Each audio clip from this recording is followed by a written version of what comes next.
secularism, it has creeped into this level where that even a massacre will not wake you up. The massacre is obviously affecting any Muslim with any kind of iman in their body.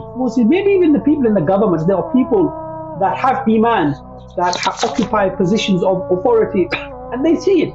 But the problem is they feel that their hands are tied. Most people will be surprised to learn that up till 1971, right, Kuwait and the UAE were directly ruled by the British. So all these years they've tried to secularize the Muslims, and the reverse has happened. If you look at the state of the Ummah today as compared to 50 years ago, Islam is much more apparent in terms of people's behavior and clothing and activities. Alhamdulillahi Rabbil Alameen. Salatu wassalamu ala Sayyidina Muhammad wa ala alihi wa sahbihi ajma'in. Dear brothers and sisters, Assalamu alaikum wa rahmatullahi ta'ala wa barakatuh, and welcome to Islamic Oasis Live. Dear brothers and sisters, today we're going to have a very unique discussion. Unique in a sense that with everything that's happening around us, whether it's Gaza, whether it's Syria, Sham in general, Masjid al-Aqsa issues, what we are seeing in our screens, and also what we are seeing from what's happening in many of the Gulf countries. And after all, they are Muslims, and their responses to things and their attitudes towards the events taking place does have an effect on us. And of course, all of you are probably watching the Mawsam al-Riyadh and all these so-called festivals. Diwali is being, celebrated in UAE and in Saudi Arabia. People are dancing like as if they have never, almost as if they have lost their souls. Especially in a time where the whole Muslim world, and in some ways even those who are not Muslim, they're watching what's happening in Gaza, a genocide taking place live on their TV screens. So we wanted to discuss this issue, and who else to bring than our own brother, Brother Mazhar Khan, someone who's an activist, speaker, intellectual, person who does a lot of political work within the Muslim community, understands politics, understands international affairs, understands the emotions of the Muslims in many ways, because he's been doing this and working with this ummah and within the ummah for the last 35 years. So, Brother Mazhar, welcome to Islamic Oasis Live. Assalamu alaikum wa rahmatullahi wa barakatuh, my friend. Thank you for having me again. And Sheikh, you always answer our call. May Allah subhanahu wa ta'ala protect and preserve you, Sheikh. But Mazhar, you are observing what's taking place. Let's talk from the political issues a little bit. When we say deafening silence, is that political, Sheikh? Does that happen because there is a political will behind this? Bismillah ar-Rahman ar-Rahim. Allahumma salli ala Sayyidina Muhammad. When we talk about the deafening silence, we shouldn't be surprised at all, for two reasons. First of all, the question arises, why would we expect the Gulf states, Saudi Arabia, Jordan, all the Arab lands in that area, Jordan, Syria, Lebanon, Egypt, all of these countries, as well as the Gulf states. Why would they do anything? Because the assumption we are making is that they are Muslim. Now, indeed, the populations are Muslim, but the politics is not from the culture of the people. So the politics is not Islamic. So, yes, you would expect a country based on those principles to respond, but none of these countries are based on those principles. So it's not a surprise to the political observer why these countries haven't responded, because one, the politics is not based on Islam, and secondly, as a state, it's a nation state. So their interests and their focus is restricted to their borders. So regardless what happens, maybe even 5 kilometers on the other side of the border is not a concern for them, but something 1,000 kilometers inside land, which is part of their land, is their concern. So this national states, together with the political philosophies of these countries, it's no surprise that they don't act. We think that they are Islamic countries. They're not Islamic countries. They are countries where Muslims live, but their politics is not from what they believe in. And this is a problem. As we discussed today, inshallah, maybe we can talk about some of the details about it. But one thing I think people need to have in their minds is that when the last Islamic polity existed in that region, which was the Uthmani Khilafah, the Ottoman rule, which was based on Islam, and which based its politics on Islam and its laws and values, etc. When that was forcibly removed from that region, these countries that we have today were born. And the basis which they were born upon is the same basis that they exist upon today. So that's why we shouldn't be surprised. We are still living that era of the demise of the Khilafah, the emergence of these artificial states. And so these artificial states and the Zionist colony that exists in Palestine, their fate is intertwined. They both came into being after the demise of the Khilafah, and their fates are intertwined. And we'll see that they do have commonalities amongst themselves. So that's why we shouldn't be surprised, because one, they're not Islamic countries, and two, they're nation states. So what happens in Iraq is not the concern of Jordan, and what happens in Jordan is not the concern of Saudi Arabia. So, Sheikh, so is secularism, it has creeped into this level where that even a massacre will not wake you up?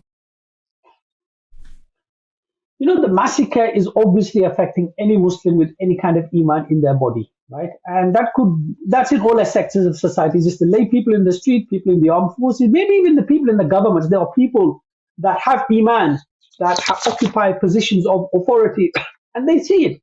But the problem is they feel that their hands are tied. They feel that we are not allowed to respond because it's not our concern. Didn't we see Imran Khan when he went to visit the Chinese and he was asked about the Uyghur problem? At first he tried to deny it, saying, well, I don't know what's going on. I'm not aware. Yeah. He's answering to the journalist, I'm not aware. The whole world knows. You can't fake it that you don't know. Yeah. And then secondly, he said, look, I'm the Prime Minister of Pakistan. Yeah. I am responsible for the people of Pakistan. Yeah, I remember that. We don't. It doesn't matter what. I think his answer was, we don't intervene in the other countries' affairs. I remember that. That's right. Yes. So this is what is handicapping the Muslim world. So for sure they feel it, and that's why the whole ummah is on fire. And you've seen the demonstrations in Pakistan, in Iraq, across the Muslim world, in Turkey, huge demonstrations, even in the non-Muslim world. Even right. So many non-Muslims are upset and shocked at what is going on in Palestine. Sheikh, okay, so explain to me this, the whole idea of Abrahamic Accords that was being so fiercely pushed within this area and amongst the Muslims in general. And so how does this work with secularism? The idea of Abrahamic Accords, and then you're pushing secularism at the same time, but then you're pushing the so-called Abrahamic Accords. And I guess I'm asking you this in connection with the failure of interfaith in the past. The interfaith in general failed.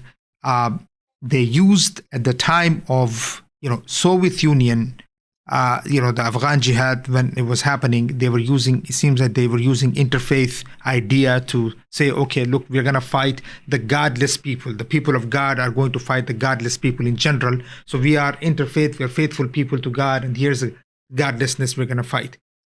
And now it seems, the God, what is it now, Sheikh? How are they going to connect secularism to Abrahamic Accords? Look, Lord Palmerston. He was a British Foreign Secretary over 100 years ago, and he said he made a quote, which is a very famous quote. He said, "Britain doesn't have any permanent friends, and Britain doesn't have any permanent enemies. Britain has permanent interests."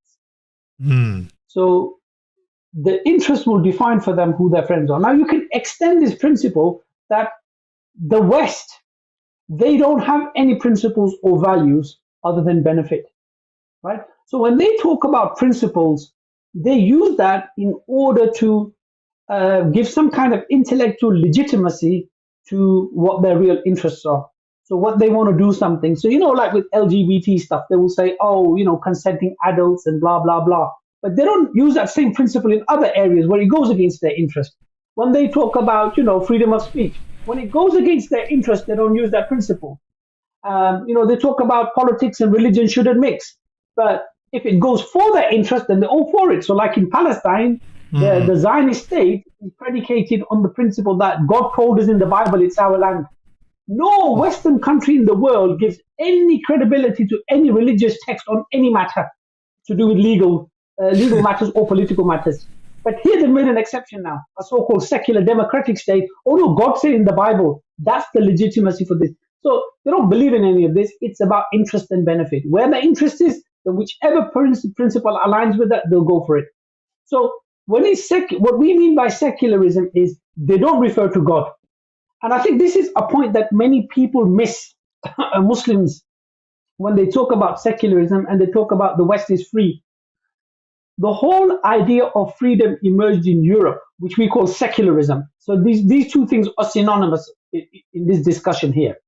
Freedom and secularism are synonymous because they were born in Europe and they were born in the context of the European societies moving away from a society regulated by the church, because the church caused a lot of conflict, a lot of dispute, a lot of wars, a lot of instability. And the thinkers in the West started to ponder about this. And this is where it's in this context and this climate that the idea of freedom emerged about secularism, that you keep your religion in the church. Outside of the church, man will decide. So we are sovereign. We will decide what we will do in life. If you want to believe in God, you can believe in God, but we will decide. We are free. Yeah. And this is where the four freedoms come from.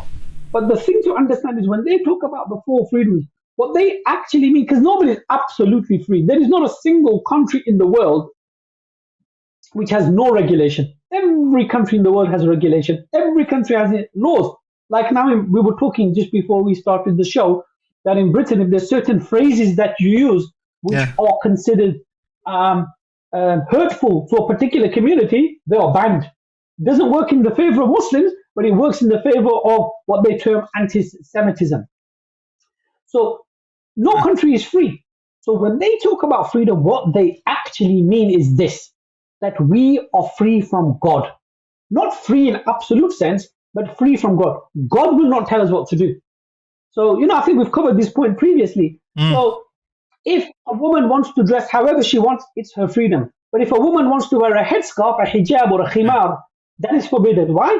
Where's her freedom gonna? No, because now you're obeying God. God's telling you to do that. So if you wanted to do it and it's got no relation to religion, we don't have a problem with that. So if a non-Muslim woman wanted to don the hijab, society wouldn't have a problem with that. Why? Because God's not telling you what to do. So I think that's an important point to bear in mind, that freedom and secularism means a separation of our life from the diktats, from a divine source. So that's one thing. But coming to your original point about the Abraham Accords. So the West, when they threw away religion, they did not like the fact that the Muslim world was regulated by Islam. They saw that as a threat. They saw it as a threat to their way of life, that they could bring this religion to us and we don't want religion. We don't want God. Regardless of right or wrong, because of their experience, they concluded from their very arrogant white supremacist position that we are the most evolved, we are the most civilized, we are the most intellectual and educated. If we now decided religion is not good for us, then all religion must be worse than the religion we follow, type of thing. So when it came to Islam, they were against Islam in the Middle East, and when they destroyed the Khilafah, they created these secular nation states. So these states, what they created after the demise of the Ottoman Khilafah, were states devoid of Islam. Now Muslims live there, they might have Muslim culture in their society and celebrate and practice Islamic practices, but from a legislative point of view and from a political point of view, Islam was absent, and they created these nation states. Now, I'm mentioning this point, why? Because when you talk about Abraham Accords, the Abraham Accords happened in 2020. Yeah, we're talking about the deal between the UAE and the Zionist colony that exists in Palestine. So to normalize the relationship between these two. Yeah. The thing is, this is a continuation of the time these states came into being. Because people think, oh, why are the Arabs being so treacherous towards the Palestinians? They were treacherous from day one. Nothing's changed. And I think people are not aware of the treachery that has taken place. The level of treachery, these people. It's an incredible level of treachery by these people. And most of these states are still ruled by the descendants of the original traitors. So, for example, if you look at Jordan, for example, Jordan is still ruled by the same family whose descendant was Sharif Hussein, who was treacherous against the Muslim Ummah and sided with the British. Now, the interesting thing to note is that in 1919, in fact, if we go before that, 1917, people talk about, oh, Palestine's been occupied. You know, the state of, I don't want to call it the state of thinking, but the Zionist colony in Palestine, you know, was created in 1947-48. No, Palestine was occupied in 1917. And Palestine was occupied in 1917 by the British. And you know, the British couldn't fight the Ottoman army. So when they attacked the Ottoman army, they came from Egypt and they tried to attack Palestine where Gaza is. So there was a big war in Gaza. And the Ottoman forces killed something like 10,000 British soldiers. Yeah, it was a fearsome battle. Yeah. So they claim about 10,000 British soldiers were killed. And it was such a humiliation for the British. They recalled the general of the army. They removed him and they sent a new general, the infamous Lord Allenby. So Lord Allenby was appointed the general of the British army in Egypt to attack the Ottomans in Gaza, who were protecting Palestine and protecting Masjid al-Aqsa. Now, Britain couldn't defeat the Ottomans. So what the Britain did is they contacted their agents, the Arab tribes, who were siding with the British. So that included the Saudis, the Saudi tribe. It included the Hashemites, this Sharif Hussein, these people. So then they did a pincer movement on Gaza. So the British attacked from the south and the Arab traitors attacked from the north or from the east. So they divided the Ottoman forces and they occupied. So 1917, Britain was only able to occupy Palestine because of the Arab rulers. So the treachery started from day one. And remember, when they occupied Gaza, then they marched from there to Jerusalem. And you know, the famous incident which took place, then the French came and they kicked the grave of Salah ad-Din in Asham. And they said to him, today the Crusades have ended. So the door was opened by the treacherous Arab leaders, not because the Britain overwhelmed the Ottoman forces, is because of the treachery of the Arabs. Now, 1919, right? So this is literally 2 years after the Balfour Declaration. There's hardly any Jewish people living in Palestine at that time. Tiny minority, single-digit percentage, you know, maybe 4 or 5%, even if that. And the Faisal was the son of Sharif Hussein, if I'm not mistaken. He met with the Zionists. And the Zionists were basically saying that, look, we've got a plan and an aspiration to create our own political state in Palestine. Do you object to this? And Faisal said, look, my aspirations are the same as you. I have aspirations of having my own state. So your aspirations are similar to my aspirations, and, you know, I've got nothing against you as long as I get my state. So they supported each other from day one. So when we now have Abraham Accords between another section of the Arab traitors, we shouldn't be surprised. And we can talk about some of the treachery that's happened in between then. But right from then, 1917 to 1919, the treachery took place. They opened the door for the occupation. And then in 1919, they said and gave assurances to the Zionist movement that we have no objections. And they also met in the early days with the tribal leaders of the Saud family. And they too said that we have no objections of you. And the Sauds actually said that we support that because, they have a right to that land. They are our cousins and all that kind of nonsense was spoken at the time. So even at the time, they were speaking the same nonsense. So they're our cousins and we don't have a problem with this and that. The fact that they had no problems with the Zionists creating the state, they had no problems with that. And this treachery started from day one. So people should understand this is not new. What's happening today, it's a continuation. And the thing is, because of the opposition of the Ummah, they had to disguise their support of the Zionists.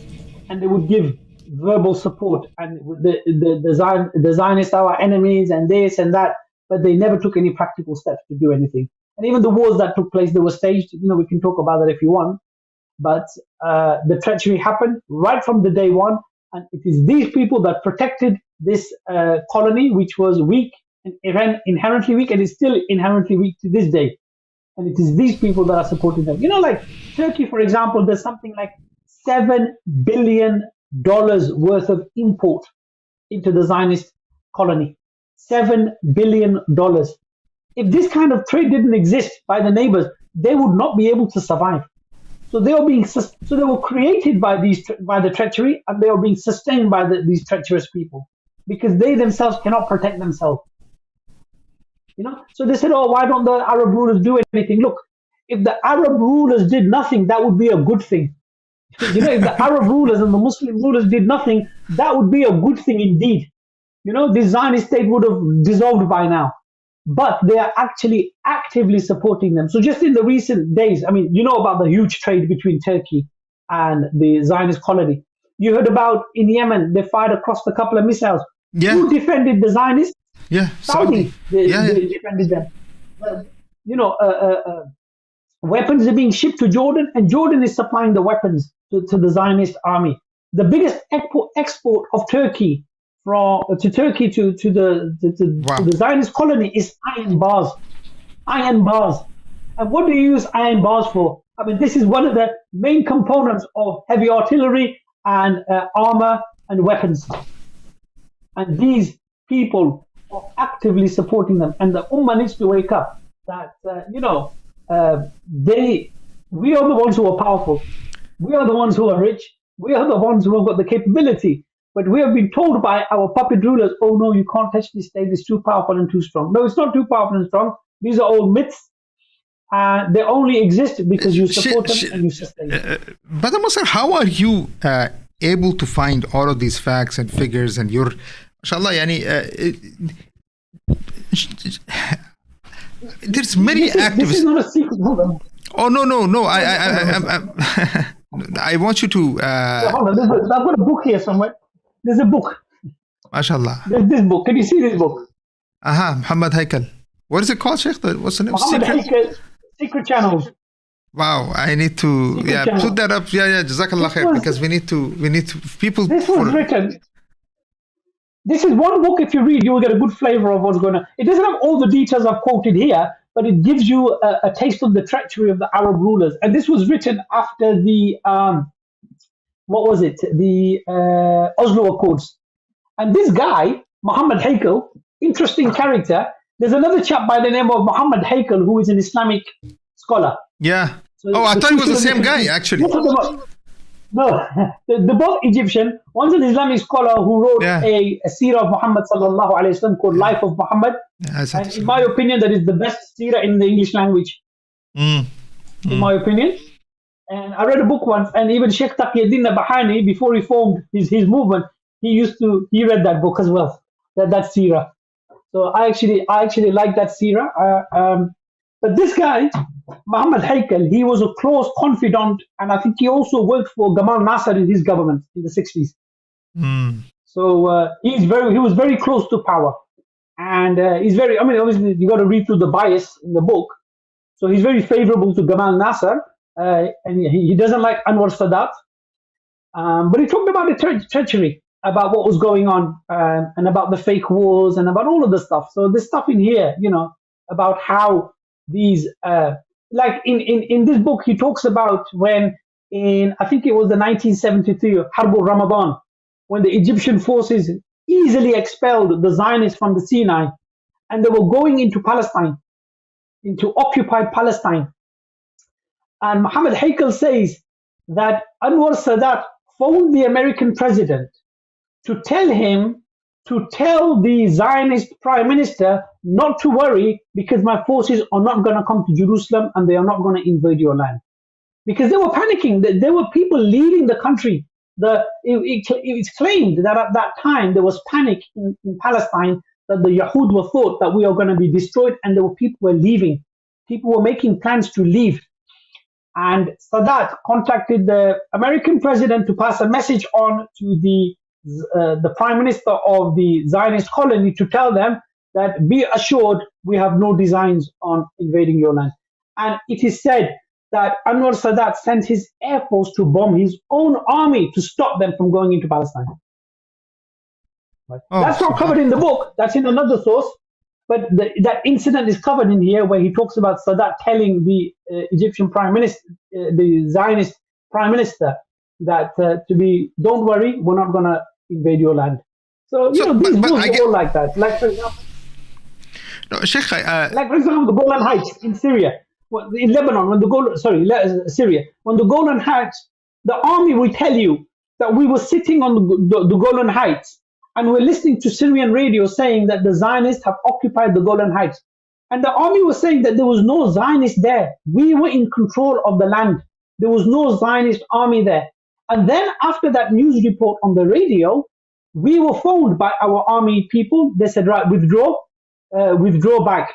When we came off the Golan Heights, that's when the Israelis took over on that land, took over the Golan Heights, because we gave it to them. We were told to withdraw. So the news was given that the land was taken even before it was taken. That's like almost the Kargil affair, Sheikh. It's almost the army is telling. Yes, there you go. Literally, what we saw in a few years ago when Musharraf time, where literally army was told to get off that area and let the Indians do what they're doing there. Sheikh, now let me, first of all, there's a very specific question I had for you, because you're reading all these books and stuff like this.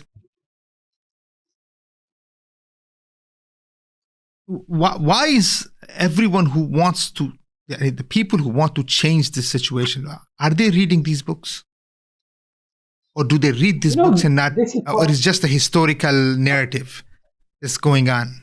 No, a lot of this is in the public domain. You can go on Google and find all of these facts. These are not hidden facts. These are all available out there. The problem is that people don't connect the dots to understand the context of what's happening. They think, what's happened. What do we do now? No, you need to understand we are here today, and what is happening is a continuation of what's happened. That hasn't changed. If things changed in between, you could say, okay, we're going in a different direction. We need to deal with it. But the same people are sitting on the same chairs, and they are doing they are puppet rulers. They were put in place. These people were put in place. I mean, people don't know this, for example. Like we talk about the Abraham Accords. Yeah. Most people will be surprised to learn that up till 1971, right, Kuwait and the UAE, and I think even one or two other places, were directly ruled by the British. Right? Don't take my word for it. Google it. The independence date of UAE. Find out the independence date of Kuwait, and I think you'll find it's 1971, 1969, about that time. These places were directly ruled. It's only Britain could no longer manage it, they left. But they never left the control. They still control these places. Like, take, for example, Oman. Oman, again, I think their independence was 1971 as well, around that time. But to this day, Oman is regulated by the British. And a lot of people will be surprised at that. There is in Britain called a Privy Council. And on the Privy Council is the head of the intelligence, some very senior politicians, and some very senior statesmen. They have a council which actually advises the Sultan of Oman on how to govern on certain things. So a lot of the deals and stuff is done directly in cooperation with the British. Now, Sultan Qubus, he's the one that the British sent to overthrow his own father, to take over Oman. And there is a British man, I forget his name. He was a British army. There's one picture of them. If you Google it, I'm sure you'll find the picture. This is the only one picture you can find of this general. Him and Sultan Qubus were in the jeep when they did the coup against their father. And this man was extremely wealthy.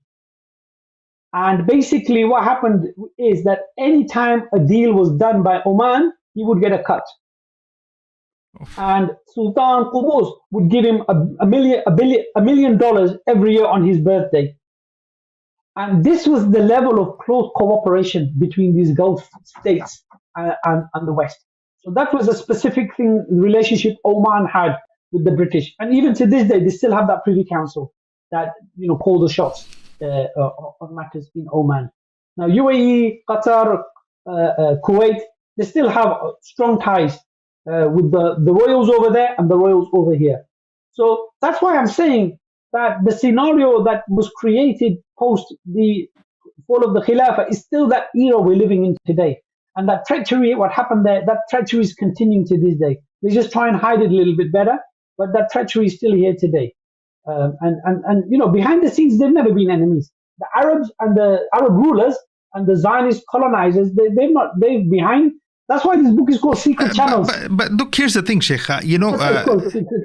We should actually do a summary of that book one day, seriously. But here's the thing. I was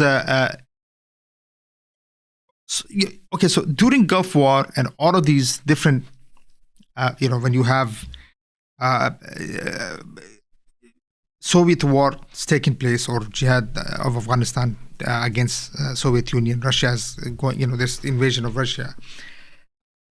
You had the Salafi, I guess, Madkhali Salafi type of movement that grew within the Saudi, or in that region because they needed it. And they needed them, to do whatever it is that they want to do, to get them basically to bleed the Muslims for their own interest in many ways. Sheikh, so now this thing that we are seeing today in the Gulf states where not only secularism, Abrahamic Accords, interfaith things, the fahisha, the shamelessness that we are seeing. So is this another, what is this, another phase in order to go through the political crisis of today? Meaning, and what will come out of this, Sheikh? What came out of, for instance, this whole situation of, the religiosity that they created in the Gulf and all that. Well, you have huge prisons, Al-Ruwais prison, which is there in Jeddah, full of thousands of scholars, things like that. So now let's say it goes to this phase of what we are seeing today. What will this lead to, Sheikh? What are you seeing when you're seeing this phase of the Middle East? The interfaith, there's a book that we ourselves published about 25 years ago called Dangerous Concepts. Yes. And in there, there's a small section on interfaith. Yes. And it talks about it. And this is all before 9/11. Even in there, there's a section on terrorism. This is all before 9/11 of how the West was using these new tools of propaganda. Now, interfaith was only ever targeted at Muslims. This was the whole focus. When it originally was convened, it was trying to tell the Muslims to get rid of this concept of non-Muslim and Muslim, that there is a distinction between a believer and a non-believer. And only later on they threw in the Sikhs and the Hindus and all the other religions just to give it cover. But actually the target of the interfaith movement was to take Muslims away from their deen. So not to have a dislike for kufr and not to feel love for Iman. They wanted to destroy that bond. Your bond should be nationalistic. Your bond should be not based on belief. So this was the whole purpose behind the interfaith. Now the thing is, that never really affected the Muslim Ummah. People got involved in it, but the masses weren't really affected by that. So all these years, they've tried to secularize the Muslims, and the reverse has happened. If you look at the state of the Ummah today as compared to 50 years ago, Islam is much more apparent in terms of people's behavior and clothing and activities. You can take, I've read an incident from I think it was the early 60s. And in fact, there's a you can Google this as well. There's a clip of Gamal Nasser mocking the hijab. Yes. Gamal Nasser in Egypt. Yeah. Even Mubarak also. Yeah, I saw that. Yeah, I remember. He was saying, you know, you go and yeah, I saw that. Yeah. So, you know, he was mocking because somebody from an Islamic movement said to him, in his naivety, why don't you pass a law to make women wear hijab? And he mocked it. Yeah. And if you walked around Cairo at that time, you would have been hard pressed to see any woman wearing hijab. Yeah. No, I remember. If you go to Cairo today, hijab. Yes, I remember. Yeah, but if you go to Cairo today, you will see that the hijab and the woman's attire is in accordance with the Sharia much more prevalent. And even Karachi, if you went to Karachi in the 60s, you would have seen women wearing skirt and women not having their hair covered. If you go to Karachi now, you will find that that most of the women are covered. And that is the case in most of the Muslim world, that the resurgence of Islam. So, you know, they secularized the Muslims in terms of pray, fast, do whatever you want. This is what the Saudi ulama were doing, as long as you accept the cultural and political concepts of the West. But that didn't succeed. And now they are actually forcibly taking the Muslims away from Islam. So that's why in the West, all of the CVE legislation, what they call countering violent extremism, it's got nothing to do with violent extremism. It's about targeting normative Islamic practices to take Muslims away from believing that Islam is the dominant characteristic that defines their personality. And rather, you should be defined because of the country you live in. You should be British first. That's why in Britain, they're pushing the British value. You know, they say to the Muslims, look, the Sikhs come here, the other religions come here, they don't have a problem. Why is it that you lot cause a problem? Because we believe in Islam. Their religions don't affect their life. They can go to the temple, worship their idols. They can go to the church on a Sunday, but they all live life the same. Whereas us, our Islam covers all aspects of our life. So now it seems that they are going very aggressive, especially in Saudi Arabia, in order to secularize the youth. So they are organizing these concerts. Just in December, you know, I checked yesterday, just in December, they got 4 major concerts taking place in Saudi Arabia. In 1 month, they got 4 large concerts taking place. And they have this big annual music festival called Soundstorm, where I think thousands of people come. And they've been doing this now for the last 4 years. You know, about 100,000 visitors come to these kinds of concerts over the year. You know, I heard 90,000 were there in this concert that just happened, Mosam Riyadh. Yes, possibly. And you know, now they trying to you know, this pride Muslims have for Islam, they're trying to get rid of that. So now, you know, like in the UAE, or is it in Abu Dhabi, they've created this Hindu temple, huge Hindu temple. Yeah, marble and millions and millions of dollars to make it. And you know, they proudly do it. And the Arabs, they're saying Happy Diwali and Allah knows what. Yeah, all this kind of nonsense, which would be like unimaginable to do that. But these rulers are going out of their way in order. No, but Sheikh, what are they getting from India? Why such? Is it because the amount of employees, workers that they work from India? Trade. It's more than that. It's trade, because India, yes, obviously it supplies a lot of workers, but there's a lot of trade between the two countries. So I think they sell a lot of gas and oil to India. So India is a huge market for the Gulf, and also in return, I think there's a lot of goods come the other way. I forget which particular commodity that comes the other way. So there's a lot of trade, and these countries, when they were created in the demise of the Ottoman Khilafah, the Khilafah's objective was what? To live by Islam and to convey Islam. Now, obviously, in the latter days and for many years, it wasn't fulfilling that its reason for existing. But that was its reason, that you live by Islam and you promote Islam. And for many years, it was decline and everything. But Sultan Abdul Hamid tried to reverse that. He was too little, too late. And eventually, the state collapsed. So when they created these new artificial states, which never existed before as political entities, their reason for existence was the same as the West, i.e. making money, doing business. Our job is to increase the quality of life for people, increase our GDP, and make business. And this is what it's about. So all of these states are like capitalists, and this is what they want to do. They want to make money. They want to make trade. They want to do trade, and they want to increase their wealth. So that's why when you say to Erdogan, how does creating such instability now in the region with Gaza situation going on? I mean, do you think they reverse at least obviously the public opinion is completely in a whole different direction than the direction that these rulers wanted it to go. So now is this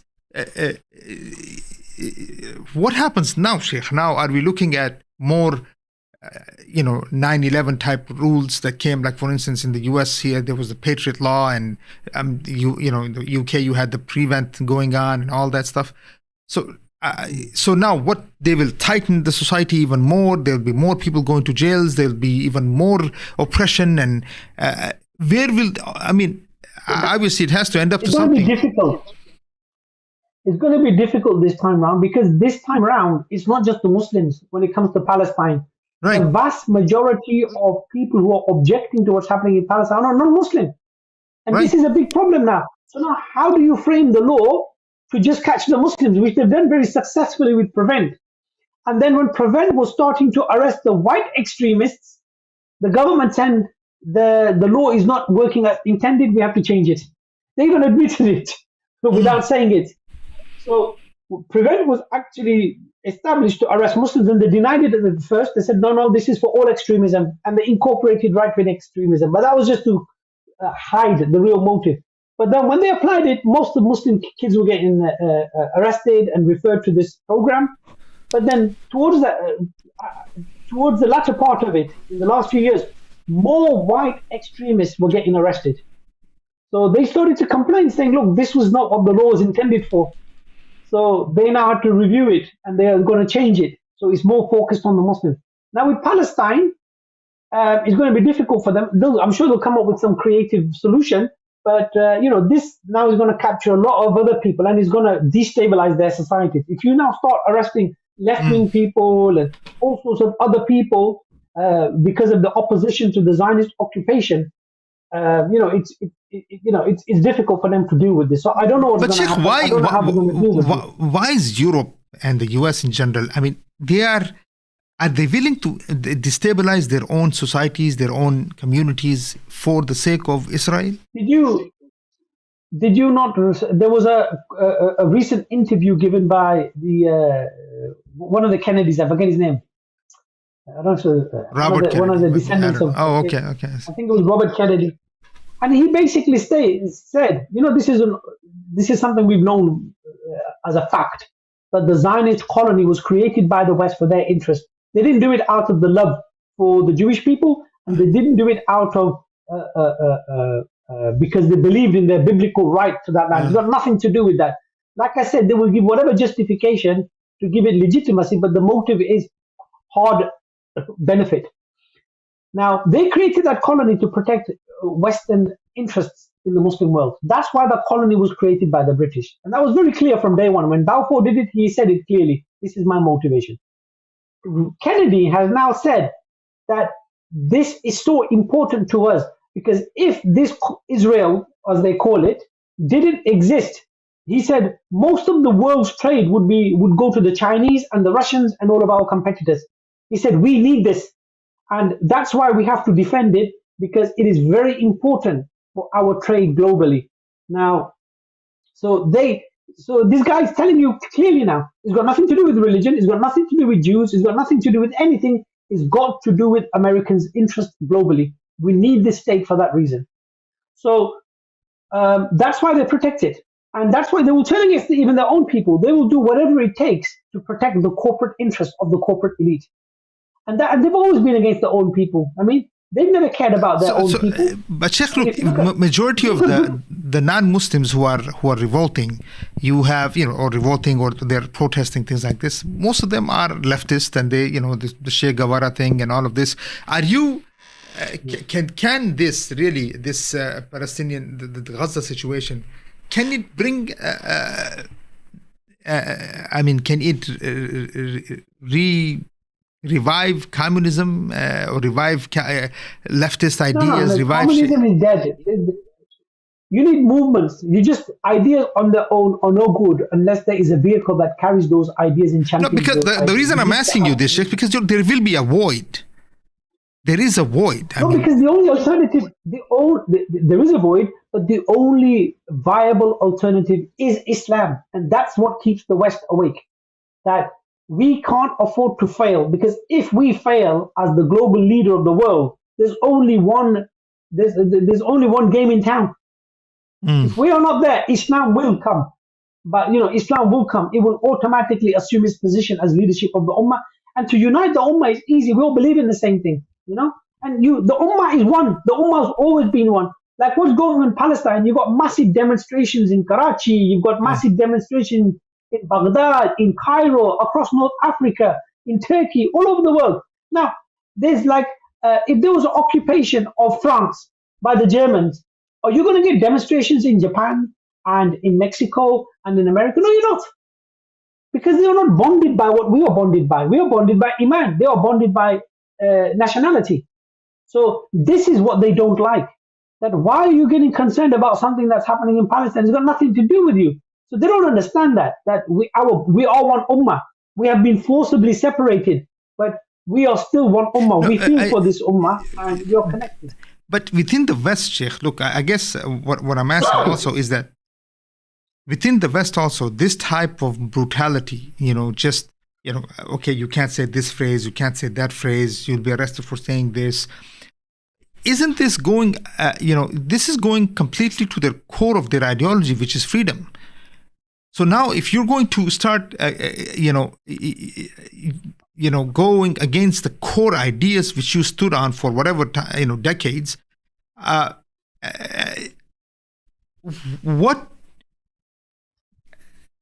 there be any type of serious revival of XYZ ideology within Europe if it's not Islam?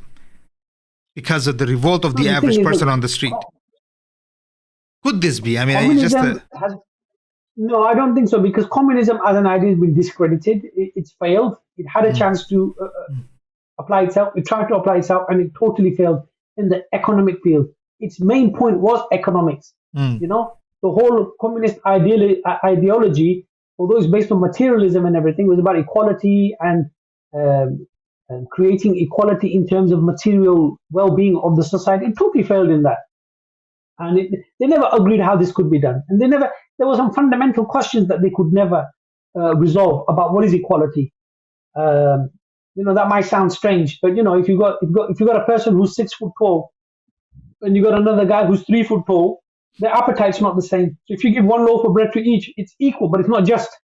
So, how do you work these things out? They were never able to work these things out.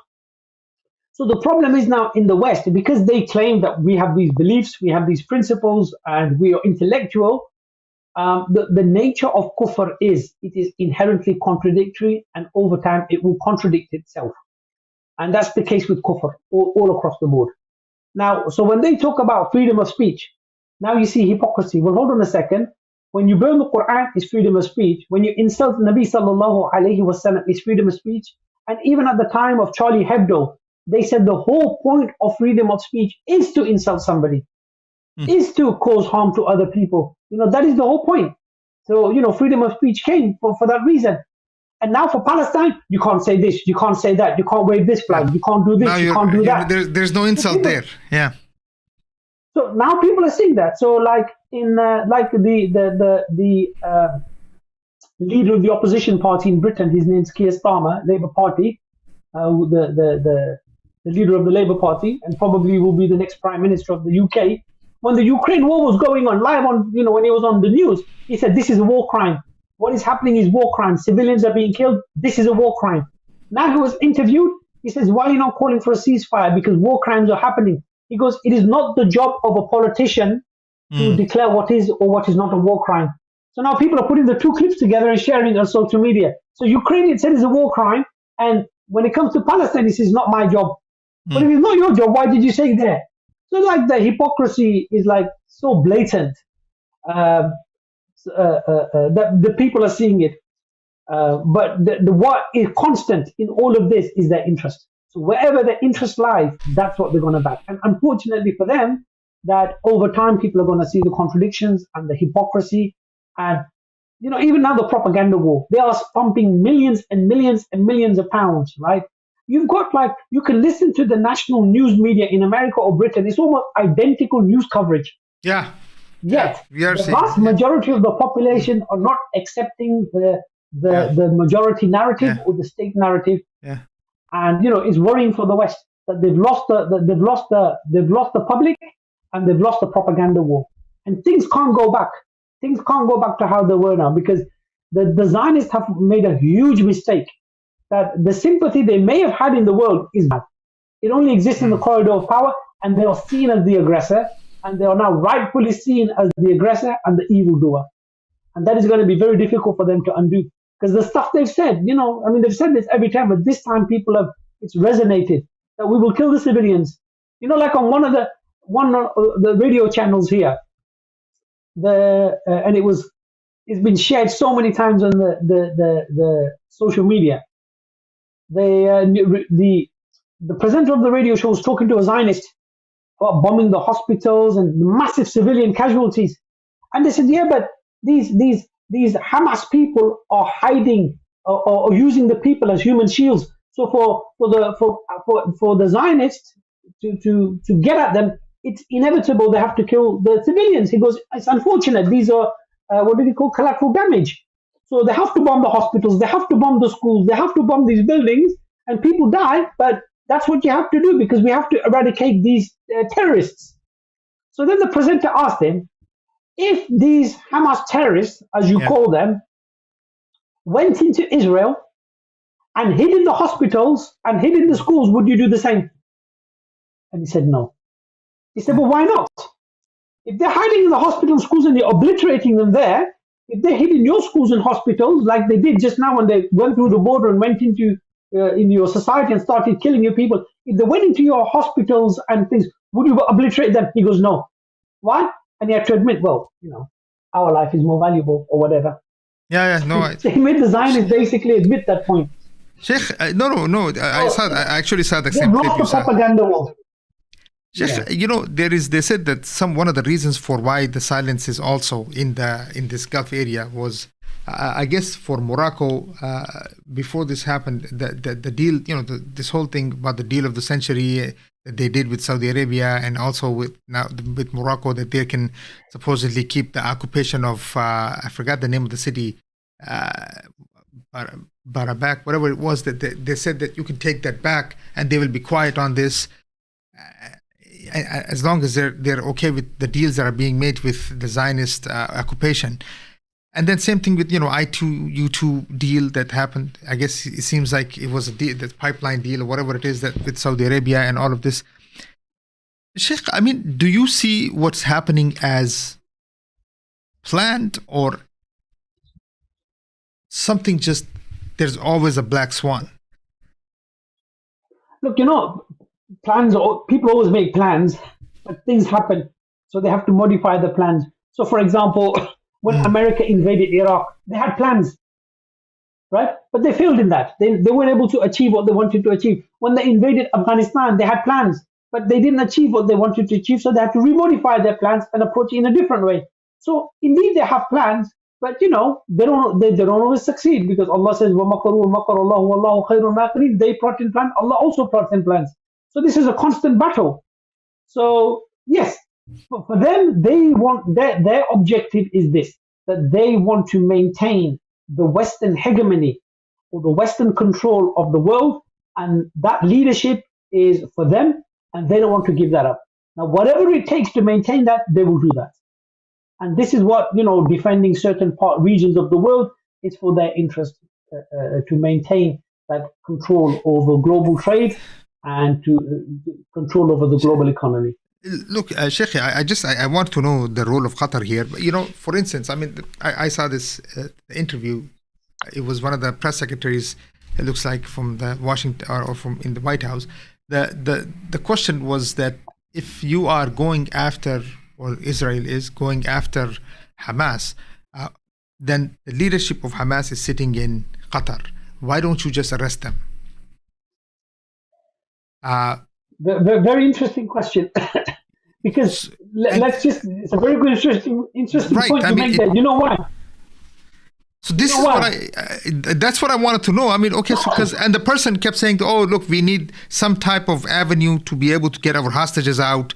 That's what the answer was. That we don't want to deal with them, but we don't have a choice. And the only way to have that choice is Qatar you have to have somebody in the middle who's dealing with them. And obviously Blinken is constantly there over and over and over. He was just in, he's meeting with the Saudis, he's meeting with the Egyptians yesterday, day before yesterday, he's in Qatar, he's back in Qatar, he's going back and forth.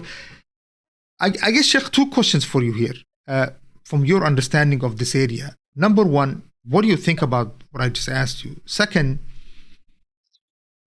is US still concerned that the amount of visitations from the political, from the US politicians to this region in the last 22 days, is they're still concerned that there is, no matter what they do, there is always something that they don't know that can happen in the region? Like, I mean, I know you mentioned that plans can be made. No, but this is exactly what's happened, because what the Zionists are doing, I can tell you, America is not happy behind the scenes, because it's turned so many people against the West, so many people against the Zionist entity. So they now have to manage this. Yeah. So, that's why if you've now heard, like, Obama's been speaking against them, and you've seen that some of the tone has changed in America. And some people even speculate that the fact that the missiles were fired is maybe somebody gave the nod and the wink that if you fire it, America didn't demonize the Yemens for doing that, if you notice. Otherwise, they would have said, like they said to Iran, if you do anything, we will come and send you to the Stone Age. But when Yemen did it, they didn't do anything. Why? Because maybe there was an understanding that these bombs come over. And some people speculate that maybe it was a signal to the Zionists that, look, this is getting out of control. Yeah. Watch yourself. Hold back. And the Zionists are not holding back. So I think America's not happy with that. And they're rushing from here to there because they need to manage the situation. What's happened is, I don't think they expected things to get this bad. But coming to Qatar, I said to you, these people have no values, and these people have no principles as such. Their only constant is benefit, whatever is their interest. So this thing you mentioned about Qatar, that the Taliban have an office there. I was getting to that too. Hamas has an office there. Yeah. And you're saying, why isn't it that America goes and does something here or shuts them down?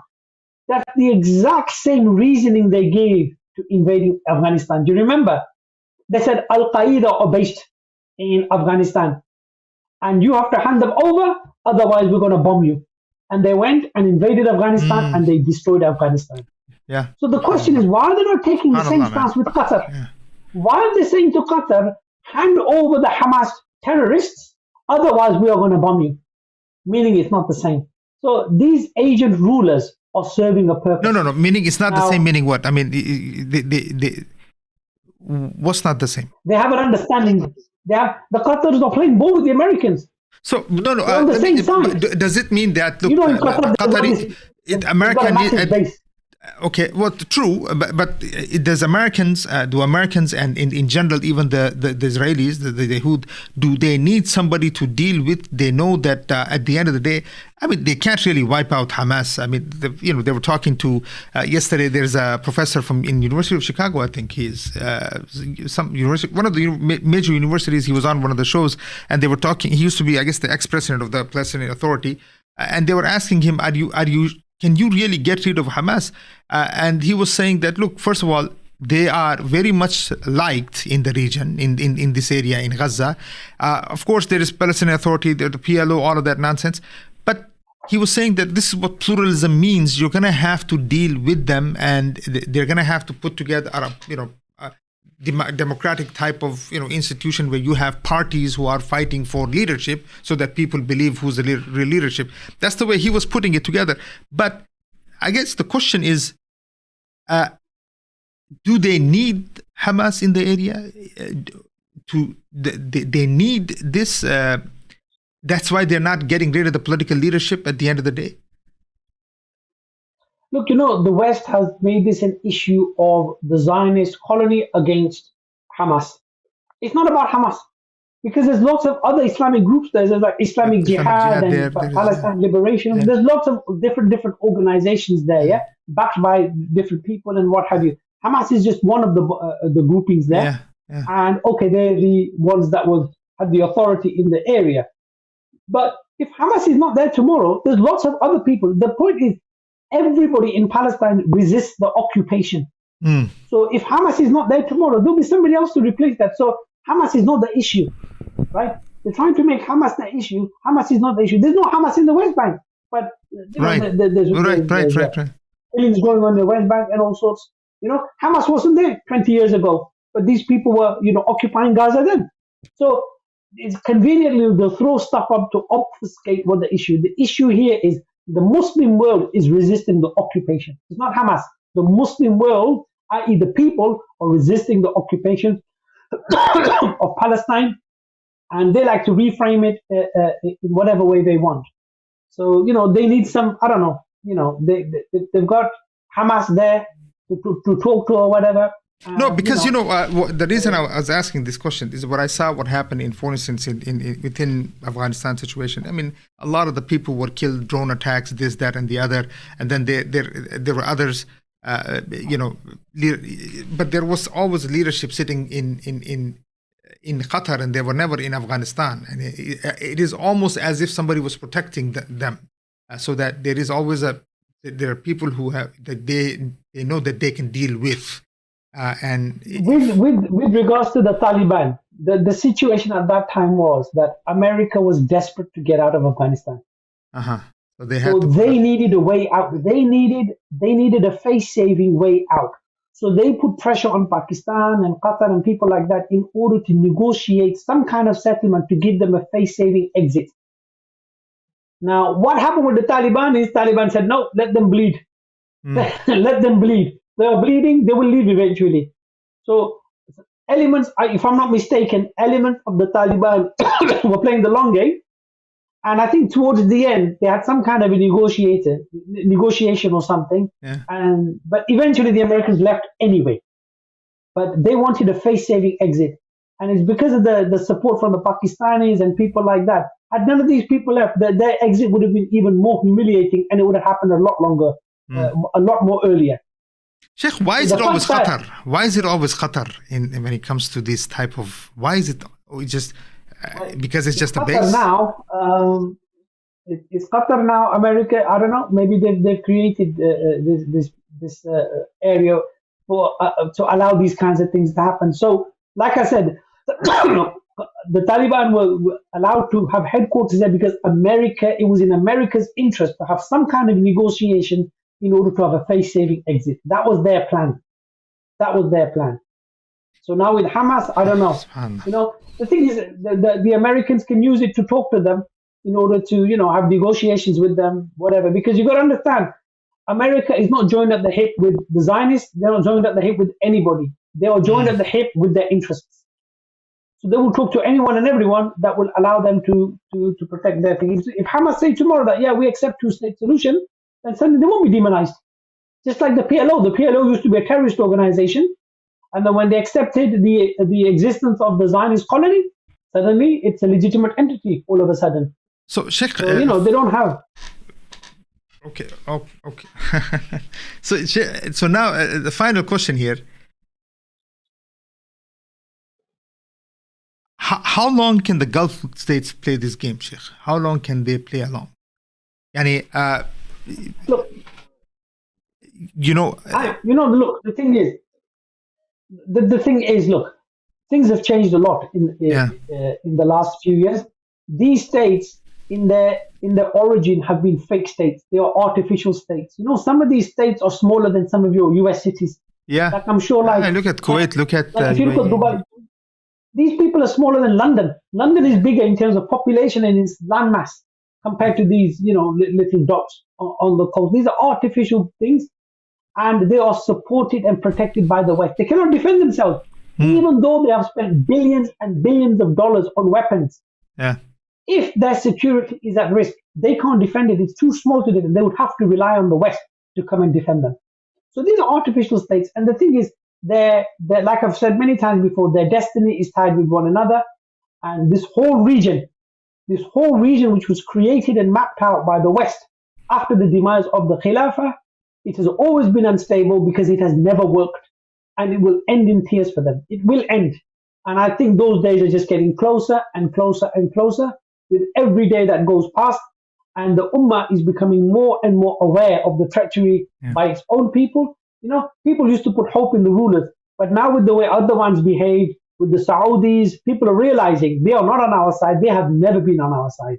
So it is coalescing the Muslim Ummah together.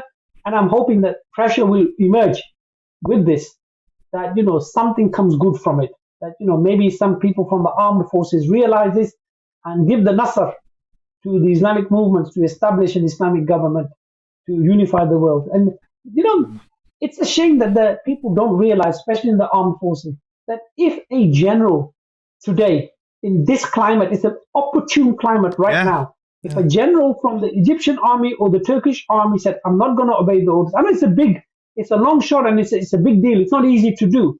But if they did that and they moved into Gaza with the planes Immediate and with a leadership. few tanks, the entire Ummah would have their backs. From Indonesia to Morocco, the entire Ummah would make dua for them. The entire Ummah would have their back, and there would be demonstrations globally in support of that. That would give the courage to the others to act as well. And that would be all over by then, because the Zionists wouldn't stay to fight, because their protection have been the Arab regimes. And once they realize that the Arab regimes have lost control, they will up and leave. They will not wait to fight. It's such an easy win. And the honor and dignity that they would achieve would be not dissimilar to the honor and dignity Salah ad-Din achieved in this life and in the next life. You know, of Sa'id ibn Mu'adh radiallahu anh, the honor he received in this life and the next for the military support they gave for the cause of this deen. Allah subhanahu wa ta'ala is not stingy when it comes to giving out from his khazana, his rewards to the people who do his good deeds. And the people in the military should realize they are in a position which is envied, that only they can do this job. We can't do it. We are not military people. You know, if they did it, you know, their akhirah would be made for them, their families, and whoever else wants to join them in Jannah. Their akhirah would be made. You know, and it's for them to have that realization that we have the ability to do it, and we've got the backing and the dua of over 1 billion to 2 billion people in the world. You cannot fail. You cannot fail, because there are like-minded people in the Muslim armies around the world. They are not going to come and fight you. If the Egyptian army moved and Erdogan gave orders to his army to go and attack to support Israel, nobody from his army would do that. It just wouldn't. It's just too far of a treachery. The rulers might be treacherous, but the armed forces are not all of them are treacherous. Look at Syria. You know, I think I might have mentioned this last time. In Syria, when Bashar al-Assad asked the army to turn their guns on the people, when the people started to demonstrate, most of the army abandoned him. Most of the Syrian army abandoned him. So when it comes to that pressure point, you will see that there are more people with Iman in the armed forces than those who haven't. And that is what is in our credit, and something which we have positive, and we have so many plus cards. It's just that somebody needs to realize that we are not a beggar nation. We are actually blessed with so many positives that we can fix this problem. And it doesn't take that much to resolve it. Because if the Ummah lifted its head and the Josh came back to it, the West wouldn't have the stomach to get involved in the war. You know, Allah has prepared them. After 20 years bogged down in Iraq and Afghanistan, the American population don't have the stomach for any more foreign wars. Even if a war kicked off, American public would not support his army getting involved. America has hamstrung itself. So this is an ideal opportunity for the armed forces to make a change in the Muslim world for the better. And may Allah subhanahu wa ta'ala guide somebody from amongst them to do something, you know, to change the destiny of so many people, and to change and protect the innocent and the those who are unable to defend themselves. You know, bring women back and children justice. have been slaughtered. Bring back justice, inshallah. Jazakallah khair, Shaykhi, as always. Jazakallah khair. It's always something, subhanAllah, it always gives us, in these times, Shaykhi, these are words of hope that are huge. You know, people are seeing the kind of things that they're seeing, and people are losing hope. I mean, discussions are going, saying, are we just going to see just another genocide and that's it, and nothing will happen? So when we hear the things, you know, from our teachers, scholars, people who know, it makes a huge difference within our own psyches, and also those who are hearing this, that no, there is hope. The Ummah is thinking. It's a matter of kun fayakun at the end of the day. Jazakallah khair, Shaykh. May Allah subhanahu wa ta'ala protect you. The Ummah needs to know that we're not going back from this, and the only thing is liberation. Yes. That destination is destination liberation. We don't want anything else. We don't want 2 states, 3 states, banning or boycotting or whatever. So we want no solutions other than liberation. That is our destination, and we're not going to move our sides from that. No, I like that. SubhanAllah. We probably use that somewhere. Our destination is liberation. Wallahu ghalibun ala amri, walakinna akthara an-nasi la ya'lamun. Jazakumullahu khairan, and jazakumullahu khair to all of those who are watching. May Allah subhanahu wa ta'ala bring that day where we see the liberation and only liberation. Ameen. Allahumma ameen. Assalamu alaikum wa rahmatullahi ta'ala wa barakatuh.